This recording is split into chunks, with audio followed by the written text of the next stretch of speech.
Canadian National Exhibition Stadium was a multi-purpose stadium that formerly stood on the Exhibition Place grounds, in Toronto, Ontario, Canada. Originally built for Canadian football, the Canadian National Exhibition and other events, the stadium served as the home of the Toronto Blue Jays of Major League Baseball from 1977 to 1989. It also served as the home of the Toronto Argonauts, of the Canadian Football League, from 1959 to 1988. The stadium hosted the Grey Cup game 12 times over a 24-year period. In 1999, the stadium was demolished and the site was used for parking until 2006. BMO Field, a soccer-specific stadium for Toronto FC, was built on the site in 2007, roughly where the northern end of the covered grandstand once stood. The parking lot immediately south of BMO Field has plaques embedded in the pavement where home plate and the other three bases were once located. The grandstand was used extensively throughout the summer months for hosting concerts. History = The grandstand = Exhibition Stadium was the fourth stadium to be built on its site since 1879. When the original grandstand was lost due to a fire in 1906, it was quickly rebuilt. A second fire destroyed the stadium in 1947, which led to the city constructing a covered north-side grandstand for $3 million in 1948. Expansion for CFL football When the Toronto Argonauts moved from Varsity Stadium for the 1959 season, a smaller $650,000 bleacher section was added along the south sideline. In this form the stadium seated 33,150. The inaugural game at the renovated Exhibition Stadium was an exhibition interleague game between the hometown Toronto Argonauts of the Canadian Football League and the Chicago Cardinals of the National Football League on August 5, 1959. The game was the first time an NFL team played in Toronto. It was also the first NFL Euro-CFL exhibition match held since the establishment of the CFL in 1958, and marked the beginning of a three-year, four-game exhibition series between the leagues. When the 58th Grey Cup was played at the stadium in 1970, Calgary Stampeders coach Jim Duncan described the condition of the natural grass surface as a disgrace. In January 1972, Metropolitan Toronto Council voted 15 to spend $625,000 to install artificial turf. The vote passed despite 5 councillors changing their vote to oppose the motion, because the cost had increased from a previous estimate of $400,000. 2 months later, contracts totaling $475,000 were approved to install the turf, with work to be completed by June. Reconfiguration for baseball In 1974 the city voted to reconfigure the stadium to make it compatible for baseball, leading to the arrival of Major League Baseball in Toronto in 1977 in the form of the Toronto Blue Jays. Originally planned to cost $15 million before growing to $17.5 million, the renovations, which were funded by the city and province, added seating opposite to the covered grandstand on the first base side and curving around to the third base side. Football capacity was increased from 33,000 to 55,000. For baseball, it originally seated 38,522, but by the Blue Jays' second season it increased to 43,739. However, only about 33,000 seats were used during the regular season. However, Exhibition Stadium, in its new form, was problematic both for hosting baseball and for football. Indeed, Blue Jays president Paul Beeston noted Exhibition Stadium wasn't just the worst stadium in baseball, it was the worst stadium in sports. Baseball problems. As at most multi-purpose stadiums, the lower boxes were set further back than comparable seats at baseball-only stadiums in order to accommodate the wider football field.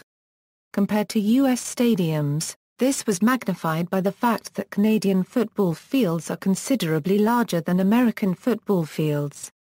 Many of the seats down the right field line and in right center were extremely far from the infield.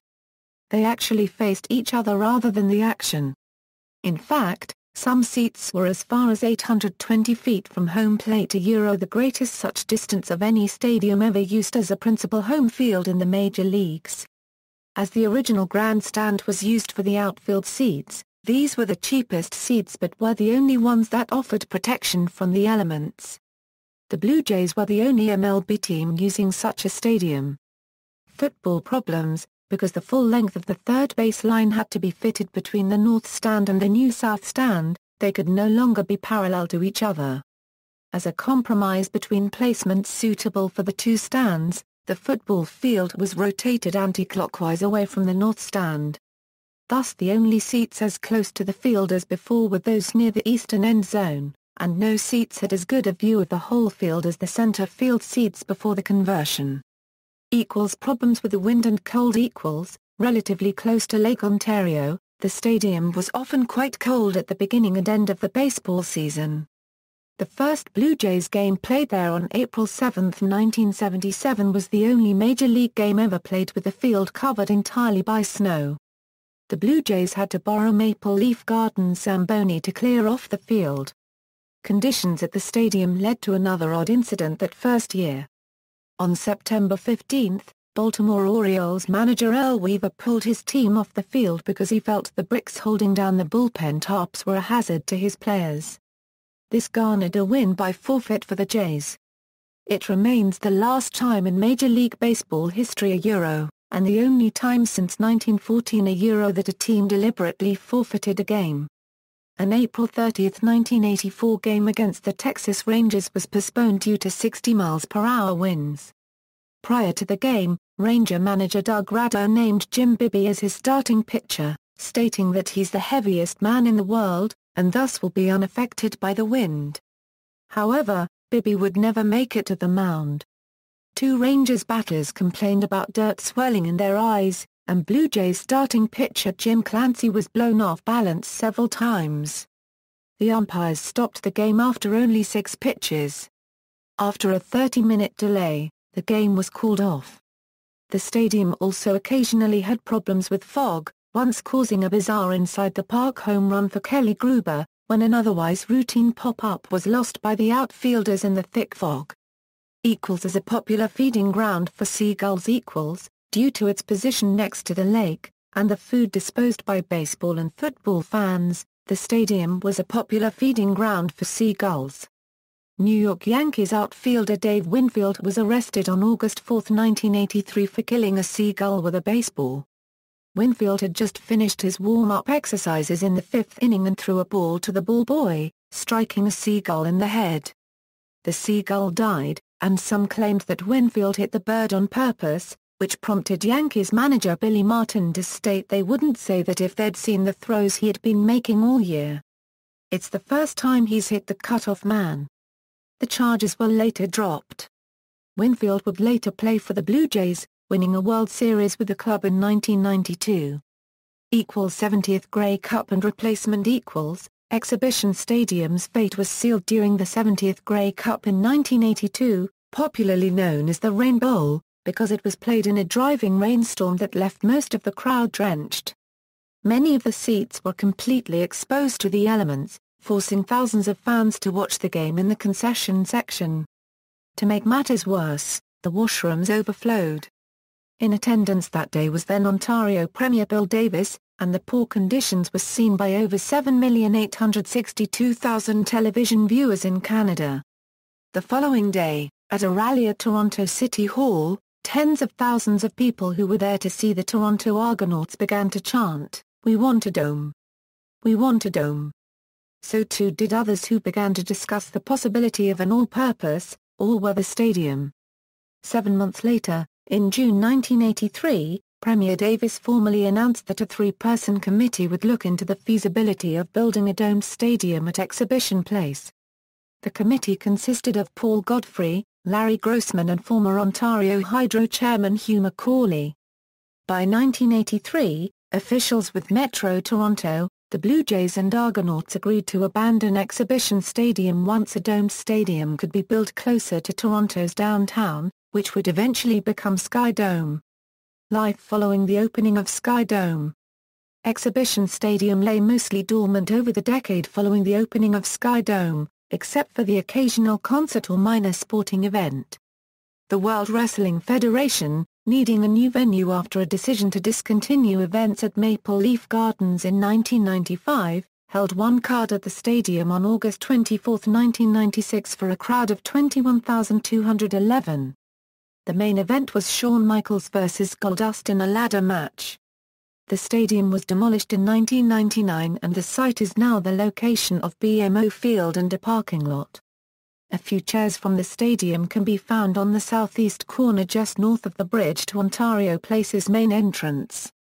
The remaining chairs were sold off to collectors during the dismantling of the stadium. The Mistake by the Lake, although not widely used while the stadium was in operation, the term Mistake by the Lake has been used more recently in reflection by Toronto media to refer to the now demolished venue. New Stadium. On October 26, 2005, the City of Toronto approved $69 million CAD to build BMO Field, a new 20,000-seat stadium, in almost the same spot where the old stadium once was. The governments of Canada and Ontario combined for $35 million CAD, with the city paying $9.8 million CAD, and Maple Leaf Sports and Entertainment paying the rest, including any runoff costs. Maple Leaf Sports and Entertainment got the naming rights of the new stadium, and has a Major League Soccer team in the new stadium, named Toronto FC. The stadium also held the 2007 FIFA U20 World Cup along with other cities in Canada. Chevrolet Beach Volleyball Center. For the 2015 Pan American Games and Para-Pan American Games, the old stadium footprint became the Chevrolet Beach Volleyball Center. The temporary venue had bleachers and a playing area filled with 3,000 metric tons of sand. After the Pan American Games, the venue was torn down to allow for set-up of rides and restore parking spaces for the 2015 Canadian National Exhibition opening on August 21 of the same year. Facts and figures. On July 18, 1958, Richard Petty made the first of 1,184 starts in NASCAR Grand National Competition in a race at the grandstand, entitled the 1958 Jim Median 500. The stadium was featured on a Season 4 Route 66 episode titled A Long Way from St. Louis, which first aired on December 6, 1963. While on a helicopter tour over downtown Toronto, Todd Stiles and Link Case spot a quintet of girl musicians, who were stranded in the city, sleeping on the benches in the covered North Grandstand. 1967 saw the Canadian Armed Forces Tattoo 1967 perform 8 shows at the stadium to standing ovations every night. So popular with crowds at the stadium of 30,000 most nights, the 89-year-old Never on Sunday taboo had to be waived to permit the Tattoo to put on a Sunday, September 3 performance to accommodate the extraordinary demand for tickets. John Holden, a CNE official stated, it was breathtaking. You just can't unregistered trademark compare it with the like of anything that has come before it. CNE General Manager Bert Powell stated, unregistered trademark. They never had anything like it. Fabulous and fantastic. My phone is never quiet. Unregistered trademark. I'm even getting professional critics and entertainers begging for tickets. And unregistered trademark. The ultimate tribute to Euro Soccer Bowl 81 was played at Exhibition Stadium. In 1982, the 70th Grey Cup game held at the stadium had the largest number of television viewers in Canadian history, with 7,862,000. The record has since been broken. The Jacksons performed 3 concerts at the stadium on October 5, 6 and 7, 1984 during their victory tour. In 1985, the first Game 7 in the history of the American League Championship Series was played at the stadium. The Blue Jays lost to the Kansas City Royals, 6-2. In August 1986, the stadium played host to the World Wrestling Federation's big event card in front of over 70,000 fans. The main event was then World Heavyweight Champion Hulk Hogan against Paul Orndorff. This event did not air on pay-per-view. Madonna brought to the stadium her Who's That Girl World Tour on July 4, 1987 to a sold-out crowd of 50,013 people. Metallica and Guns N' Roses performed at the stadium as part of the Guns N' Roses Metallica Stadium Tour on September 13, 1992, with Faith No More as the opening act. Paul McCartney brought his New World Tour to the stadium on June 6, 1993. It would be his last show in Canada until April 2002. A game was suspended with 9:29 remaining in the fourth quarter due to extremely dense fog, and completed the next day. See also, Rogers Centre, Exhibition Place, Toronto Blue Jays, Toronto Argonauts, Toronto FC, BMO Field. Notes. References. External links, virtual walking tour of Exhibition Place, overhead photo of Exhibition Stadium, ballparksofbaseball.com, ballparks.com, several photos including CNE racetrack configuration, baseball field diagram, football configuration, video about Exhibition Stadium.